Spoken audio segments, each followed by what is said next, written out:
When I started babysitting, the parents gave me a horrifying set of rules, rich neighborhood, and made my way up this private driveway that I had never noticed before because the entrance was hidden back amongst the trees that surround the entire north side of town. I drove up this steep, winding driveway for what seemed like 10 minutes before I finally saw the house come into view.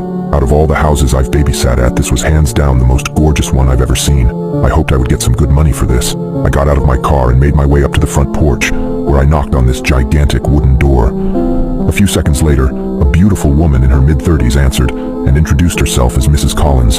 She called her husband down, and shortly after, an extremely handsome man, also in his 30s, came walking down the grand stairway, holding an adorable little girl in his arms. The couple seemed very anxious to leave, and even though they were both gorgeous people, I could tell that underneath all of their beauty, they were both extremely tired and haggard from having to keep up with their 7-year-old. They were obviously very excited about having an entire night to themselves, and couldn't wait to get out of there as fast as they could.